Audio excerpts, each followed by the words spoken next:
بسم اللہ الرحمن الرحیم الحمدللہ رب العالمین والصلاۃ والسلام علی سید الانبیاء والمرسلین۔ اللہ تعالیٰ کا فضل و احسان ہے کہ اس نے ہمیں ماہ رمضان المبارک کی مقدس ساعتوں سے نوازا۔ آج ہم روزے کے حوالے سے گفتگو کریں گے۔ سب سے پہلے یہ بیان کریں گے کہ روزہ کن افراد پر فرض ہے یا روزہ کے فرض ہونے کی شرائط کیا ہیں۔ سب سے پہلا ہے مسلمان ہونا، نمبر 2 بالغ ہونا، نمبر 3 عقل مند ہونا، نمبر 4 روزے کی قدرت ہونا، اور نمبر 5 مقیم ہونا، اور نمبر 6 عورت کا حیض اور نفاس سے پاک ہونا۔ اس کا مطلب یہ ہے کہ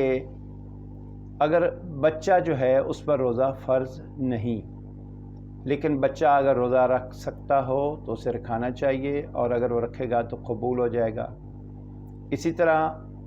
مسافر اور مریض، ان پر روزہ فرض نہیں، اگر یہ رکھ لیں اور ان کی استطاعت ہو اور یہ رکھ سکیں تو ان کا قبول ہو جائے گا اور ان کو اجر ملے گا۔ صرف واحد ایسی صورت ہے کہ حیض اور نفاس والی عورت کہ وہ روزہ رکھ ہی نہیں سکتی، کیونکہ حالت پاکیزگی میں نہیں، اور حالت پاکیزگی میں ہونا شرط ہے۔ اور اس کے علاوہ باقی افراد جو ہیں اگر وہ روزہ رکھ سکتے ہیں تو روزہ رکھ لیں، ان کا روزہ ادا ہو جائے گا۔ اب یہ افراد جو روزہ رمضان میں نہیں رکھیں گے تو کیا کریں گے؟ بعد میں اس کی قضا کریں گے۔ ان میں باقی لوگ جو ہیں وہ تو قضا رمضان المبارک کے بعد کریں گے، لیکن ایسا شخص جو اتنا زیادہ مریض ہو کہ اس کے دوبارہ پھر سے صحیح اور صحت مند ہونے کی توقع نہ ہو، مثلا کوئی شخص شوگر پیشنٹ ہے اور اتنی زیادہ شوگر ہے کہ ڈاکٹرز نے منع کر دیا ہے کہ یہ جب بھی روزہ رکھے گا اس کو نقصان ہوگا، اس لیے روزہ نہ رکھے، یا اتنا بوڑھا ہو چکا ہے کہ اب اس کی توقع نہیں ہے کہ دوبارہ اس کی صحت اچھی ہو جائے گی اور وہ روزہ رکھ سکے گا، تو یہ افراد رمضان المبارک کے اندر ہی روزہ کسی کو رکھا دے، یعنی ایک روزے کے بدلے میں ایک روزہ کسی کو رکھا دیں، سحری اور افطاری کروا دیں، یا اس کا کھانا جتنا بنتا ہے وہ کسی کو دے دیں، تو یہ ان کی قضا ہو جائے گی۔ اب اس کے بعد ہم بیان کرتے ہیں کہ اگر کوئی شخص مجبور ہے کام کرنے پر، ہے صحت مند جوان آدمی ہے لیکن وہ کام مشقت والا کرتا ہے، تو کیا وہ روزہ چھوڑ سکتا ہے؟ صاف ظاہر روزہ فرض ہے تو وہ چھوڑ تو نہیں سکتا،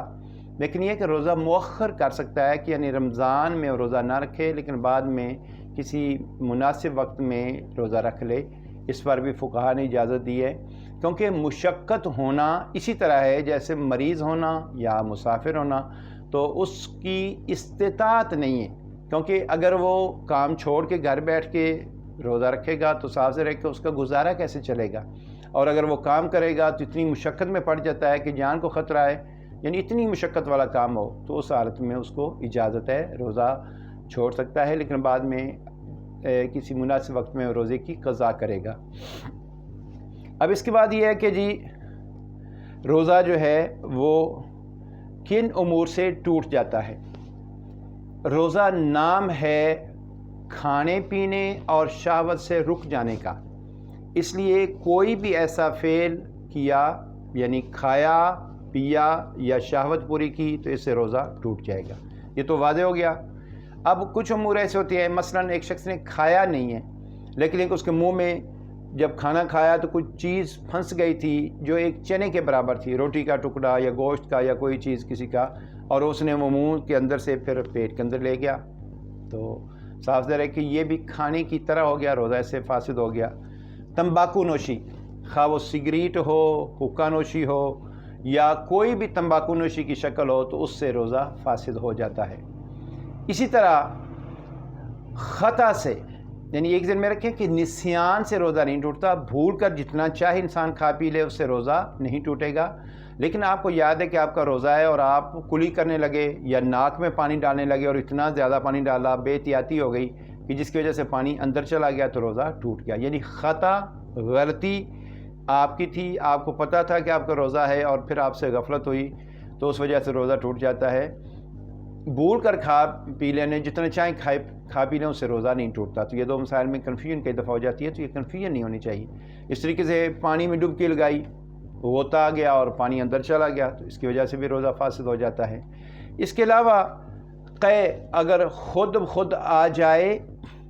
نکل گئی، اس سے روزہ نہیں ٹوٹتا، لیکن قے اگر انسان نے آمدن کی، گلے میں کوئی چیز ماری کہ قے آ جائے اور اس کی وجہ سے قے آئی، تو پھر اس کا چونکہ عمل شامل ہے روزہ توڑنے کی، گویا کہ وہ کوشش کر رہا ہے تو اس سے روزہ ٹوٹ جائے گا۔ لیکن یہ ہوتی ہے کہ قے بیماری کی وجہ سے آئی اور نکل گئی تو اس سے روزہ فاسد نہیں ہوگا۔ ہاں، قے منہ بھر کر آئی اور منہ کے اندر قے تھی اور کچھ قے واپس چلی گئی، تو یہ ایسے ہوا جیسے باہر سے کوئی چیز چلی، کیونکہ منہ میں آنے کے بعد پھر واپس پیٹ میں گئی تو اس کی وجہ سے روزہ فاسد ہو جائے گا۔ اس طریقے سے اب ہم یہ دیکھتے ہیں کہ وہ کون سی ایسی صورتیں ہیں۔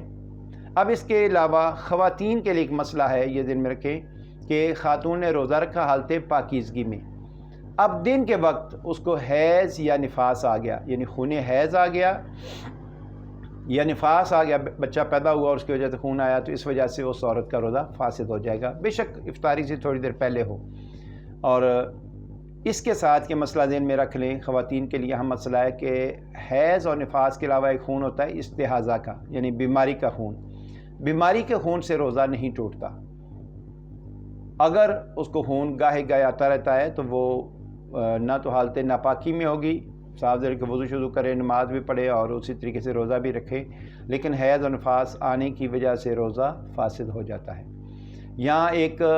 اسی کے ساتھ مسئلہ، یہ خواتین کے لیے بہت اہم مسئلہ ہے، اس میں عام طور پہ غلطی کرتی ہیں، کئی دفعہ یہ مطلب پوچھتی بھی ہیں، تو یہ ذہن میں رہنا چاہیے کہ حیض اور نفاس کی کوئی مدت مقرر نہیں، ہر عورت کا اپنا ایک وقت ہوتا ہے، اس کی صاف ظاہر علامات ہوتی ہیں کہ جب عورت کو خون آنا بند ہو جائے تو اس کے بعد حیض ختم ہو گیا، بچہ پیدا ہوا، کسی کو 5 دن خون آیا، 10 دن آیا، 15 دن آیا، 20 دن، 25 دن، میکسیمم 40 دن آتا ہے، لیکن کسی کو اگر 20 دن آیا اور اس کے بعد وہ پاک ہو گئی تو صاف ظاہر اب وہ نماز بھی پڑھے گی، روزہ رکھے گی، اگر اب وہ نماز نہیں پڑھتی، روزہ نہیں رکھتی تو وہ گناہ گار ہوگی۔ اس لیے اس چیز کا انتظار کرنا کہ بچے کی ولادت کے بعد یہ 40 دن گزریں گے عورت پاک ہوگی، یہ ہمارے یہاں کنسیپٹ پتہ نہیں کہاں سے آ گیا، یہ کنسیپٹ بالکل غلط ہے۔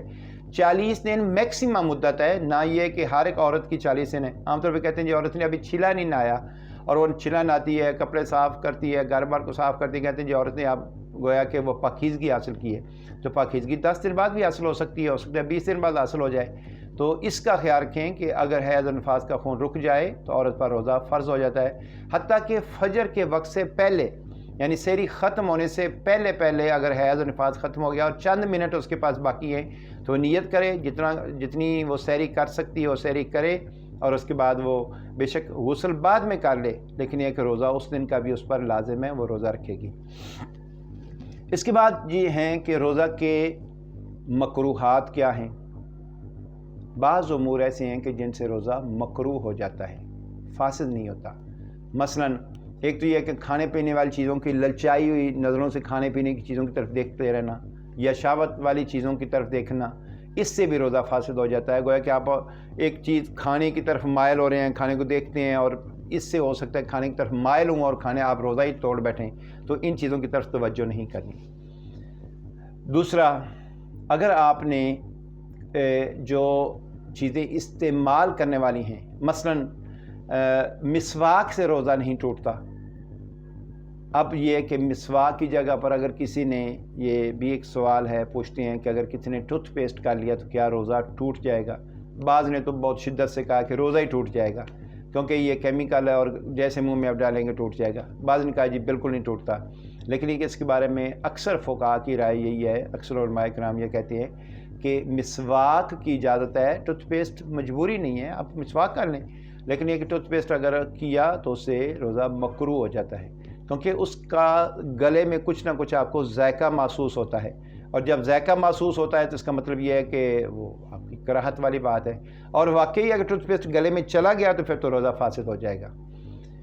اب وہ چیزیں ہیں کہ جن کی وجہ سے روزہ فاسد نہیں ہوتا، مثلا سرما لگانا،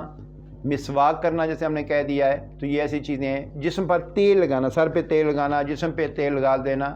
جو بیرونی استعمال ہے اس سے نہیں ٹوٹتا۔ لیکن ہے کہ کان میں دوائی ڈالنے،